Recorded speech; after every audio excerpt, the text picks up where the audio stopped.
You're listening to the CyberWire Network, powered by N2K.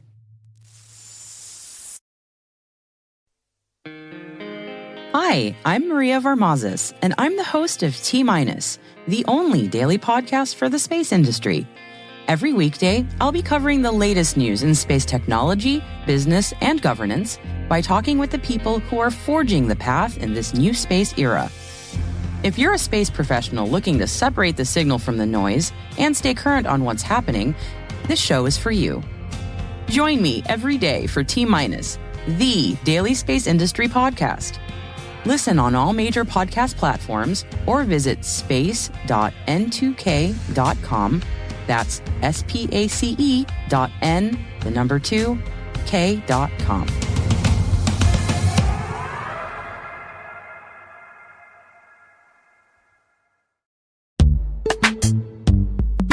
And now, a word from our sponsor, SpyCloud, the cybercrime analytics leader. SpyCloud disrupts cybercrime by telling you what criminals know about your business and your customers, so you can take action to prevent ransomware, account takeover, and online fraud. SpyCloud constantly recaptures and analyzes new data from the criminal underground, including credentials, cookies, and PII siphoned from malware-infected devices.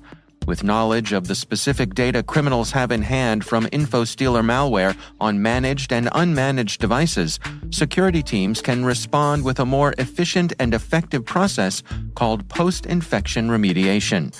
Get SpyCloud's post-infection remediation guide outlining the 7 steps for preventing a malware infection from becoming a full-blown ransomware incident. Visit spycloud.com/cyberwire. That's spycloud.com/cyberwire.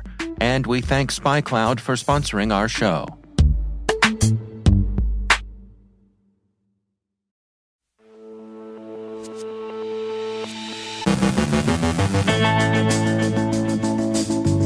The alleged Discord papers leaker has been charged. We look at how the papers spread online. A life lived online as a security risk. U.S. tax season scams at the 11th filing hour. Ayla Barlow from Silete on the layoffs in security that many thought would never happen. Maria Varmazes and Brandon Karpf share the launch of the new space podcast, T-Minus. And Killnet says it's open for business.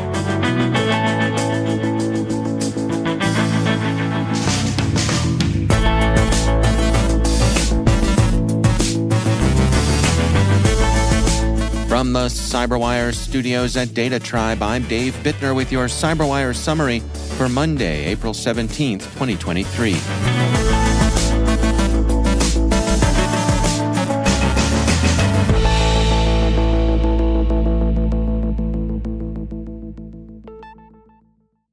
The alleged Discord papers leaker has been charged. Jack Teixeira appeared Friday in federal court in Boston to face charges under the Espionage Act. The AP reports that he's accused of 2 counts of unauthorized retention and transmission of classified national defense information.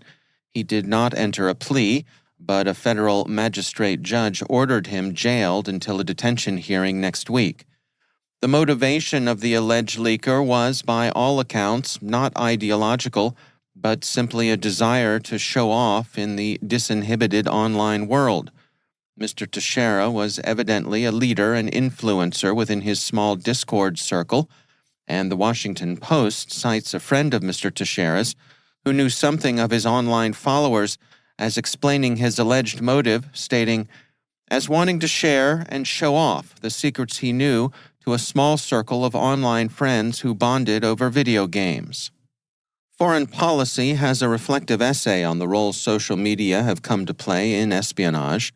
The authors, Jonathan Asconis, assistant professor of politics at the Catholic University of America, and Renee DeRestra, a technical research manager at the Stanford Internet Observatory, describe the mindset of a leaker, stating, "The likely motivations of the leaker are impossible to understand without digging into the deepest layers of Internet culture. This leak is not a strange one-off, but a harbinger of a future where secret statecraft meets an online world, in which, for many people, The virtual is replacing the physical as a source of companionship, camaraderie, and social clout. This online world is fast replacing traditional espionage as a source of intelligence leaks, a shift that has profound implications for the future of spycraft, especially counterintelligence. Online relationships can combine both a much-sought intimacy and a sense of safety, of being at least one layer away from the direct risks of personal contact. That sense of safety is, of course, misplaced, but it comes very easily, and the transactional nature of online relationships, which amount to a gift economy, also tempts people to share secrets better left unshared. Asconas and DeResta write, Internet communities operate as gift economies where one's status is largely determined by the valuable content one brings to the community, spicy memes, obscure videos, interesting links, or secrets. Any organization considering insider risk might take the picture the essay offers to heart. Many of the online communities people find so engrossing, like those hosted by Discord itself, are formed of gamers, and this hasn't gone unnoticed by military and intelligence services themselves. The U.S. Department of Defense has sought to use Discord as a recruiting resource, for example, the Washington Post reports, much as earlier recruiting campaigns had used television ads and high school visits to connect with potential recruits. And hostile intelligence services haven't been a slow study either. Games Industry quotes Microsoft President Brad Smith as commenting that the company's researchers have observed Russian services spending more time and effort to penetrate, compromise, and manipulate online gaming communities for traditional espionage and influence operations. The Discord papers apparently spread with the help of another online fantasist, the self-styled Donbas Dievushka, a Donbass girl, who claimed to be from Luhansk. In some persona, she gave her first name as Mila, but in fact, according to the Wall Street Journal, is allegedly one Sarah Bills, a 37-year-old from Voorhees, New Jersey, a U.S. Navy veteran who now lives in the Pacific Northwest. Donbas Dievushka has for some time blogged and podcast pro-Russian memes and topics. The podcasts are said to have been delivered in an implausible Ensign Chekhov-style Russian accent. She collected and reposted much of the stuff that was circulating in the Thug Shaker Central Discord channel. Her motives appear to be the increasingly familiar desire for influence and place in the online social world. So, fellow Americans, did you file your income tax returns 2 days ago on April 15th? Haha, just kidding. That wasn't the deadline this year. Tuesday, April 18th is the day on which U.S. income tax returns are due this year, the traditional April 15th deadline for filing, falling as it did on a weekend, and Emancipation Day's observance on Monday pushed the filing deadline back an additional day. Tax season is usually an occasion for a wide range of fraud, combining, as it does, fear and greed, emotions that tend to cloud the judgment and render people vulnerable to scams. This year, a number of such scams, however, have been targeted at victims who normally have greater detachment than the harried and baffled taxpayers themselves. Sophos researchers report that criminals on the eve of the U.S. tax filing deadline are conducting spear-phishing campaigns against tax professionals themselves. Sophos writes, financial accountant firms and CPAs are in the crosshairs this tax season, as a threat actor is targeting that industry with an attack that combines social engineering with a novel exploit against Windows computers to deliver malware called GULoader. GULoader is an unusually evasive shellcode-based downloader that can be used to infect compromised victims with follow-on attacks. The use of password-protected zip files has been noticed for over a month. Securonics began publishing research into this particular threat as early as March, when they identified a campaign of hyper-targeted phishing emails they tracked as Tactical Octopus. The bundling of the malicious fishhook in a password-protected zip file has proceeded in distinct stages. After the criminals initiate contact, they induce an initial infection, a PowerShell one-liner command that downloads the Visual Basic file. The next phase is VBS file execution which in turn enables PowerShell execution, at which point they've achieved access to the victim's system. It's a clever campaign. Securonics says that attribution is ambiguous, but that circumstantial evidence points to a Russian threat actor. They say 2 of 3 IP addresses identified in the attack were registered to Petersburg Internet Network Limited in the Russian Federation. This could indicate Russian origins. However, the possibility of false flag operations cannot be ruled out at this point. According to Microsoft, in most cases, the scammers are installing the Remcos remote access Trojan. Remcos, developed in 2016 and in malicious use since shortly after its introduction, enables the attacker to gain administrative privileges in Windows systems. Microsoft writes, successful delivery of a Remcos payload could provide an attacker the opportunity to take control of the target device to steal information and/or move laterally through the target network. So spare a thought for your local tax professional. They work under challenging circumstances, and by that we mean a lot more than the challenges of reading all those sales slips you give them for professional expenses and all those oddball handwritten notes for charitable contributions. And to return to online activity in Russia's hybrid war, we close with a bit of news about Killnet, the Russian hacktivist auxiliary. An advertisement on Killnet's Telegram channel is offering gigabytes of NATO documents. The ones they show are training PowerPoint presentations at the lowest classification. They want 3 Bitcoin for the documents, which at yesterday's exchange rate's about $91,000. That's almost what a newly promoted U.S. Air Force colonel makes in a year's base pay. Apparently, the leaks aren't selling at that price, so Killnet has knocked down its ask and repackaged its merchandise. But caveat emptor, friend, think about it. It's training, PowerPoint, slides. But as Killnet might say, hop to it, world, or not. We'll pass.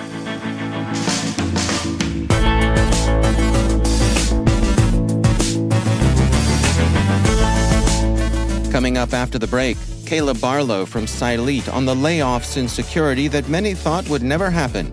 Maria Varmazis and Brandon Karp share the launch of the new space podcast, T-.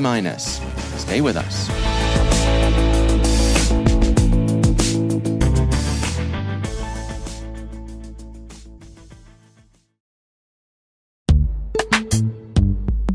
And now, a word from our sponsor, KnowBe4. Where would InfoSec professionals be without users making security mistakes? Working less than 60 hours per week, maybe. Actually having a weekend every so often. While user behavior can be a challenge, they can also be an InfoSec professional's greatest asset once properly equipped. Users want to do the right thing, but often lack the knowledge to do so. That's one of the reasons KnowBe4 developed Security Coach, a real-time security coaching tool that takes alerts from your existing security stack and sends immediate coaching to users who've taken risky actions. Existing security tools will likely block a user from visiting a high-risk website, for example, but the user might not understand why. Security Coach analyzes these alerts and provides users with relevant security tips via email or Slack, coaching them on why the action they just took was risky. Help users learn from their mistakes and strengthen your organization's security culture with Security Coach. Learn more at knowbe4.com/securitycoach. That's knowbe4.com/securitycoach. And we thank KnowBe4 for sponsoring our show.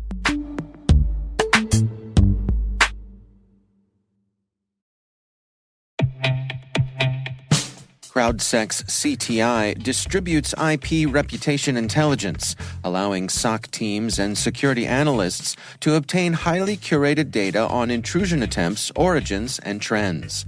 Sourced from a large network of real users from all over the world, operating a large variety of services and apps, CrowdSec's CTI provides actionable data and clear insight into cyber threats, allowing for a faster response as well as resource development and allocation. Find out more at crowdsec.net.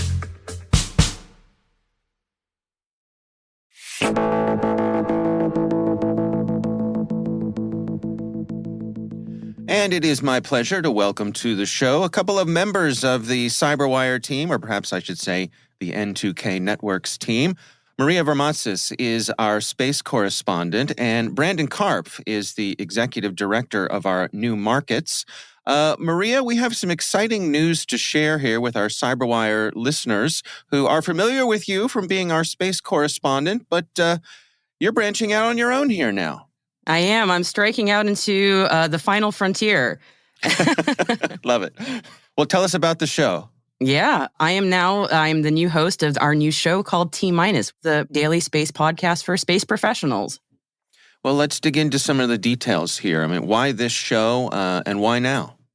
Well, we are in what's often called the new space era. So if our listeners are familiar with all the satellites going up into space, courtesy of folks like SpaceX, we've got so much going on in the space industry, thousands of new satellites, lots of development happening across commercial sectors and government sectors and the military, lots of incredible developments happening and happening extremely quickly.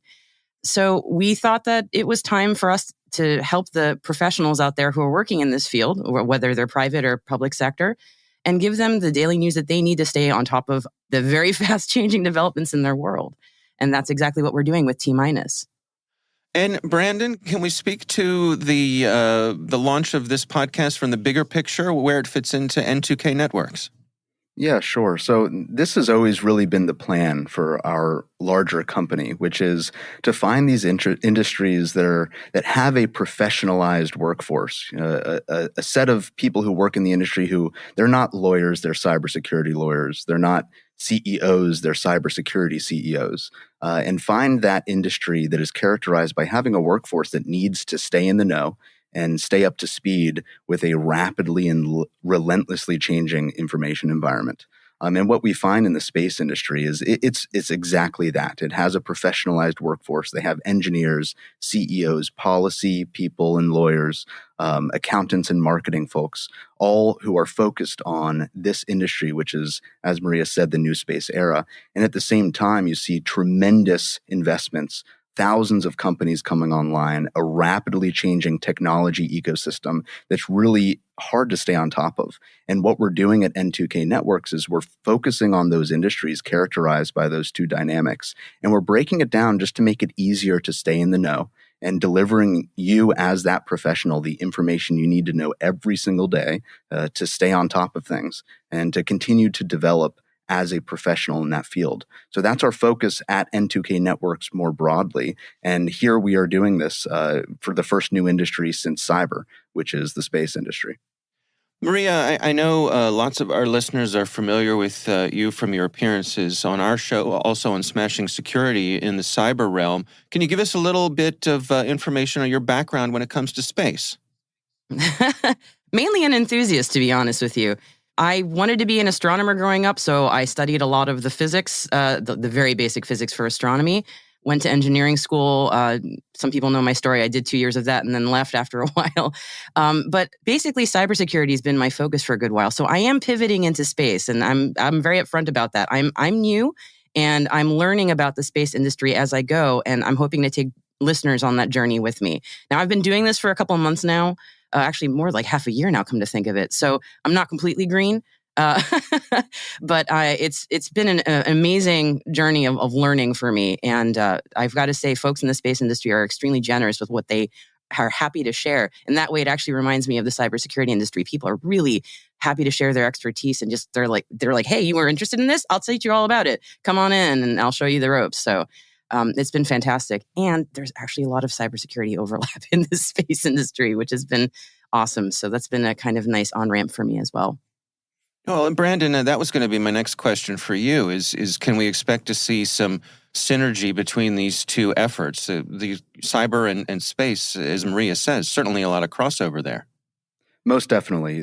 These are two very close industries. When you think about the space architecture and the technology, everything is connected through the radio frequency. Everything has communication protocols. There's encryption considerations. You have the space segment, the things in orbit that have security considerations, software and hardware. You have the ground segment, the systems on the ground receiving communications and transmitting communications that have security considerations. And then you have the link segment in between the two, again, thinking about a whole host of cybersecurity topics. So cybersecurity is definitely going to be a topic that we cover regularly, especially considering where we come from as N2K Networks and born from CyberWire.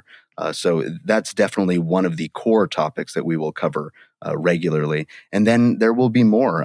We'll be discussing satellite technology, launch services, human space flight, military space, business and investing, and a lot more.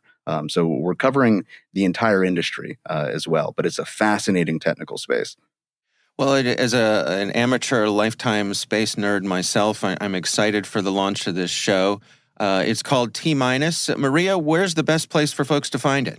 Any place where fine podcasts are purveyed. So if you're a Spotify or Apple fan, it's fine. We're there too.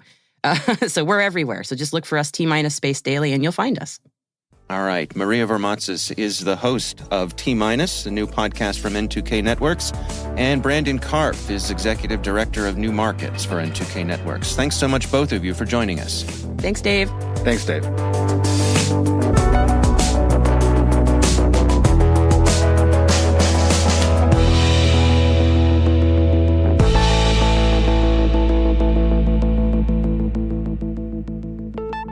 And I'm pleased to be joined once again by Caleb Barlow. He is the founder and CEO at Cylete. Caleb, it is great to have you back. We are seeing something right now that I think many of us wondered if we would ever see in cybersecurity, and that's broad layoffs. Many of the big companies, well, I'd say companies big and small, are cutting back on staffing. What's your perspective here? Well, I mean, hey, folks, we're not all that special anymore. We're in with everybody else. And guess what? The economy is slowing down, and we're seeing security professionals laid off really in mass numbers for the first time. So let's talk a little bit about if this happens to you. And by the way, it can happen to anybody. I mean, if you're in your career long enough, I've had to lay plenty of people off, and I've been laid off before. Let's first acknowledge the first thing. It sucks. But now that it's happened, let's muscle up and let's get through it. And, I think the first piece of advice here is try to spend a couple of days, and only a couple of days, understanding why. What is it that maybe about you or about your job or about what you were doing put you in that target zone, just so it doesn't happen again. And you're probably not going to get that feedback from your immediate manager because, well, they have to be very cautious about what they say once they lay somebody off, because obviously they're worried about legal repercussions. But reach out to your peers, reach out to your colleagues. Maybe there's some learning moments there, either for you or in your job search for what types of jobs or functions you want to do, or what types of companies you want to work for in the future. Is it worth noting that sometimes, especially when you have big numbers like this, that there always isn't a rational why? Sometimes you just get caught up in the numbers? 100%. And again, this can happen to anybody. And even when it's performance related, like, I'll tell you, some of the best people I have ever hired have had horrible performance at other companies. Sometimes it's just the right person cast in the wrong role. And that's okay. The important thing is, can you acknowledge that? Can you kind of learn from that and make sure you don't get in that situation again? I see. The other thing that's really key here is mental health matters. And this is not going to be an easy journey. It's going to be hard. It's going to take a while. And you've got to prioritize your mental health and what that means to you through the journey, right? It doesn't mean you spend 40 hours a week looking for a job. You've got to give a little bit of time to yourself in this, and frankly, leverage some of that downtime to recharge. Otherwise, you're just not going to end up in a good place.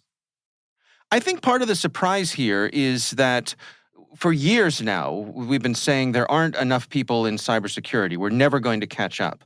And so I think it's a little bit of a punch to the gut for a lot of folks to see that the people who've been saying that for all these years, no, layoffs can hit anybody. Well, layoffs can hit anybody. I do think the positive way to look at this is the odds of you finding a new job, finding potentially even a better job, are very high relative to other careers or other pursuits. So, this isn't really so much that the industry is taking a hit, although the, aggregate number of open jobs has dropped. I think this is more of an issue of there are a lot of companies that were growth oriented that got over their skis. And now, both, whether it's venture capital, private equity, or public companies, the expectation now is people are moving towards profitability. And sometimes that means, hey, we've really overstaffed or we're overspending. And to be blunt, there are also cases, particularly in the cybersecurity industry, where people have been spending lots of money on really dumb things that don't necessarily move the needle. And that heyday is over, right? So that's the other aspect of this.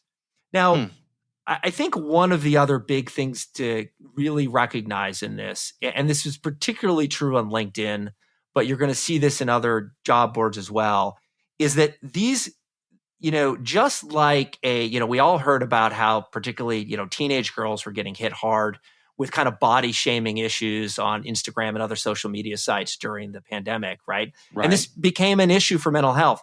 The same thing can happen when you're job seeking, kind of that job shaming, if you will. A lot of what you're going to see out there are kind of the bro shots of people out at the, the golf course with their buddies, or, or standing next to, some notable in the cybersecurity field or a government official or whatever. You're also going to see what gets amplified on these sites is highly biased, right?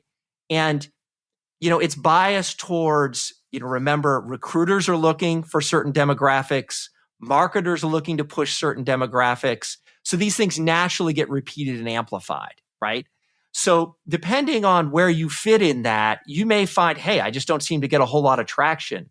It's not you. Recognize these sites are biased. That's okay. I mean, that's just where you're going to have to operate. But, you've got to be cognizant of it enough, because again, if you look at your own value as how many shares you get or how many people are looking at what you post, that can get really depressing really quick. And it's just not the case. Yeah. I mean, there's that old saying about be careful not to compare your own behind the scenes with someone else's highlights reel. Exactly. Right. And I mean, to put a more pointed tip on this, right? We're an industry that is desperately looking to bring more women into the cybersecurity field. And that's fantastic. Yeah. But what that means is that posts from, let's say, a technical female in the cybersecurity field are going to get significantly amplified. On the other hand of this, unfortunately, we often look at people of Russian or Chinese descent as the enemy. So, you might be a U.S. citizen that just happens to have a Russian-sounding name. It's going to be really difficult to get that kind of amplification on these sites because it's security professionals that are looking at it. Again, it sucks. It's unfortunate. It's bias, but be aware of it. And there are lots of ways to kind of work around it and be knowledgeable of it and be cognizant of it. Yeah. What are your recommendations then here, given that this is our new reality? What do you think? Well, first of all, again, mental health matters a lot. Recognize that a lot of job posts are bogus and excessively filtered. So, it isn't so much about getting out there and applying to a gazillion jobs as it is leveraging your network. Get on the phone, talk to everybody you know, because they may find out about a job opening that you might be perfect for a month down the road. You should be prioritizing talking to people versus posting and applying on job sites. Not that you don't want to do those other things. The other thing is, don't be afraid of doing some free work. If you find about somebody starting a company or doing something, and maybe you have a skill that can help them out, dive in a bit. You've got the time. Or for that matter, even send an unsolicited proposal to someone on how you think you could improve what they're doing. Maybe you're a marketer and you've got an idea for a campaign that would be perfect for a company. Drop the CEO an email. Prioritize person-to-person communications, and I don't think you'll be laid off for long. All right. Well, good insights as always. Caleb Barlow, thanks for joining us.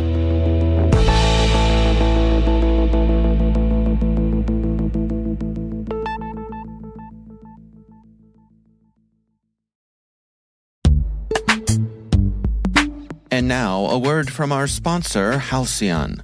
Ransomware is still one of the largest threats facing businesses in 2023, The Halcyon platform was built to stop it through a multi-layered protection approach featuring full encryption key capture, automated decryption, and the ability to prevent other security tools on the endpoint from being unhooked.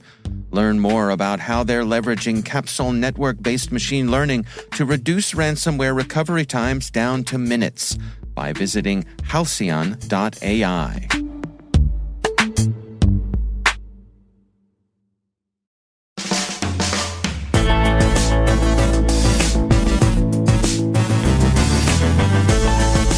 And that's the CyberWire. For links to all of today's stories, check out our daily briefing at thecyberwire.com. Don't forget to check out the Grumpy Old Geeks podcast, where I contribute to a regular segment called The Dark Side with Dave. I join Jason and Brian on their show for a lively discussion of the latest security news every week. You can find Grumpy Old Geeks where all the fine podcasts are listed. The CyberWire podcast is a production of N2K Networks, proudly produced in Maryland out of the startup studios of Data Tribe, where they're co-building the next generation of cybersecurity teams and technologies. This episode was produced by Liz Irvin and senior producer Jennifer Iben. Our mixer is Trey Hester, with original music by Elliot Peltzman. The show was written by John Petrick. Our executive editor is Peter Kilpie, and I'm Dave Bittner. Thanks for listening. We'll see you back here tomorrow.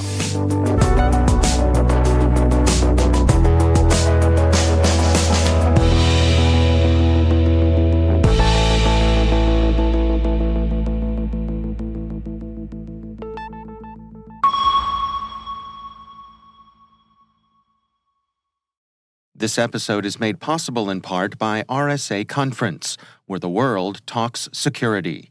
Through global events and year-round content, RSAC connects you to cybersecurity leaders and cutting-edge ideas for a safer, more secure future. Learn more at rsaconference.com/cyberwire23.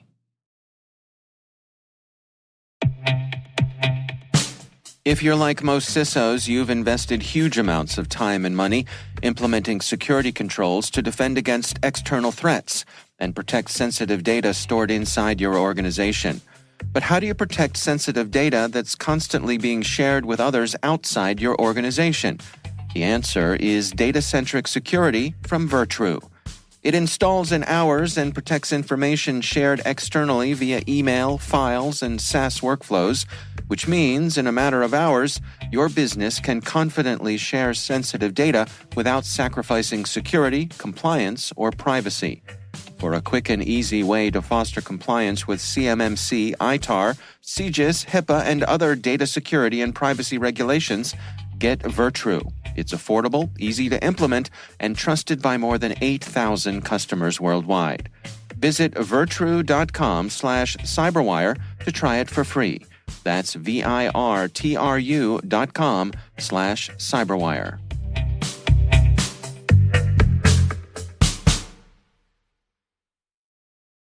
On a final note, our friends at N2K just launched T-, the only daily space podcast.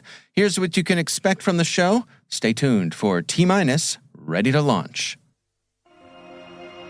We are in a new space era. T-minus 20 seconds. Advances in engineering and manufacturing have given us access to the heavens in ways that seemed almost unthinkable not that long ago. Private and public sector cooperation in the space industry is leading to innovation that sometimes feels like it's right out of a page of science fiction.